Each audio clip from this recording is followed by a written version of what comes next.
Officers موجود ہیں اور ہمارے اور آپ کے سب کے دین کے آبرو تمام علماء کرام جو تشریف فرما ہیں، ہم تمام لوگوں کو اس کے ساتھ یہ کرتے ہیں کہ یقین مانیے باتیں تو بہت ہیں۔ میں تو سوچا تھا کہ تاریخ ادب اردو جمیل جالمی کی ساری 4 جلد میں آپ کو پورا اس کا نچوڑ بتا دوں کہ ریئل میں اردو ہے کیا، کہاں پیدا ہوئی، کس جگہ پیدا ہوئی، پیدا کرنے والے کیسے حضرات تھے، پیدا ہونے کے پیچھے ریزنز کیا تھے، وجوہات کیا تھے، میں ساری بات بتاتا۔ افسوس کہ ٹائم بہت کم ہے اور بچے ابھی ہم لوگ کے لیے سینٹرڈ ہے، یعنی سب مرکزی جو یہاں پر مرکزی جو درجہ حاصل ہے وہ بچوں کو حاصل ہے، اس لیے میں آپ کو 5 منٹ کے اندر انشاءاللہ اچھی باتیں بتاؤں گا جو شاید آپ نے ابھی تک نہیں سنا۔ اردو کہاں پیدا ہوئی؟ اردو کس کی زبان؟ اردو مسلمان بولتے ہیں، کیا ہندو نہیں بولتے؟ میں آپ کو دلیل کے ساتھ ثابت کروں گا، جب بھی بات بتاؤں گا سارے دلائل دوں گا۔ دیکھیے تاریخ ادب اردو کی جتنی کتابیں ہیں میں 2-4 کا نام بتاتا ہوں۔ اردو کی سب سے اوتھینٹک بک یعنی مستند تاریخ اگر کسی نے لکھی ہے وہ پاکستان کا ایک انجمن جسے لوگ علامہ جمیل جالمی کہتے ہیں، اپنے بہار کا بہت بڑا نام اور اب دنیا سے وہ شخصیت رخصت ہو چکی ہے جسے پروفیسر وہاب اشرفی کہتے ہیں، انہوں نے بھی تاریخ ادب اردو لکھی ہے۔ اس کے علاوہ اعجاز حسین صاحب نے مختصر تاریخ ادب اردو لکھی ہے۔ علی گڑھ مسلم یونیورسٹی سے تعلق رکھنے والے نور الحسن نقوی صاحب نے ایک اردو کی تاریخ لکھی ہے جو بہت مختصر ہے۔ میں ساری اردو تاریخ کا خلاصہ آپ کو 5 منٹ کے اندر بتاؤں گا کہ اردو پیدا کیسے ہوئی، کیوں ہوئی، اس کے پیچھے ریزنز کیا تھے۔ دیکھیے یہ ساری دنیا جانتی ہے اور اینشنٹ ہسٹری جسے ہم قدیم تاریخ اردو میں کہتے ہیں، اس کے مصنف وہ لکھتے ہیں کہ اردو جو پیدا ہوئی تھی، سارے علماء سارے اردو کے اسکالرز اس بات پر متفق ہیں کہ اردو علاؤالدین خلجی کے زمانے میں باضابطہ پیدا ہوئی ہے، لیکن اس کا جو خمیر ہے اور اس کی جو بنیاد ہے وہ تیار 636 عیسوی میں ہوئی تھی۔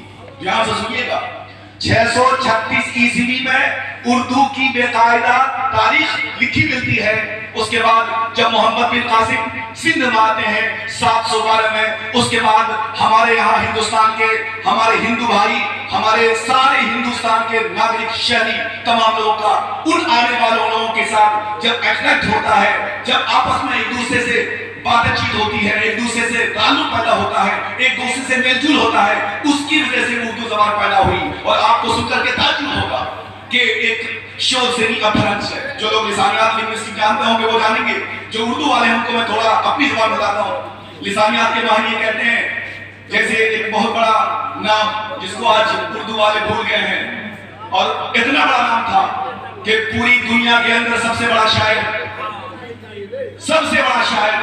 صرف مسلم قوم سے تعلق رکھنے کی وجہ سے ان کو وہ عزت، وہ مقام، وہ مرتبہ، وہ رتبہ آج نہیں مل پایا جو ملنا تھا، جسے دنیا علامہ اقبال کہتی ہے، جس نے ہم مسلمان بچوں کو شاہین کا لقب دیا تھا۔ شاہین سے ہمیں بتایا تھا کہ بیٹا تم شاہین ہو، تم دنیا کے اندر کچھ بھی کر سکتے، لیکن افسوس ہم لوگ زمین فروش قوم ہیں، احسان فراموش ہیں، اقبال کی باتوں کو نہیں مانتے۔ جی اب ذرا سنیے، علامہ سید سلیمان ندوی، آپ کو پتا ہے علامہ اقبال جب کسی دین کے مسئلے میں پھنستے تھے پورے ہندوستان کے اندر، میرا ٹاپک، میں جواہر لال نہرو یونیورسٹی سے پی ایچ ڈی ہوں، میں نے وہاں ٹاپک کیا ہے اور میرا ریسرچ علامہ اقبال کے پورے کلام پر ہے، اس لیے الحمدللہ میں جو بول رہا ہوں اوتھینٹک اور مستند بول رہا ہوں۔ کوئی بھی دلیل مانگ سکتا ہے، کسی کو بھی دلیل مانگنے کا پورا اختیار حاصل ہے۔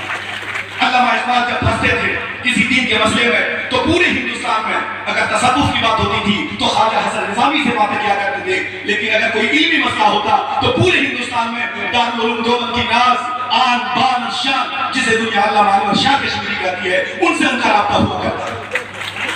اور اگر کوئی اسکالرز علامہ شبیر نعمانی کا سچا جانشین، سچا شاگرد جس پر دنیا سرخرو کرتی ہے اور اپنے آپ کو سیلوٹ کرتی ہے، اسے دنیا علامہ سلیمان ندوی کہہ رہی ہے۔ انہوں نے لکھا ہے کہ اردو جو پیدا ہوئی ہے وہ سندھ میں پیدا ہوئی ہے۔ سر سید احمد نے کہا اردو دہلی میں پیدا ہوئی۔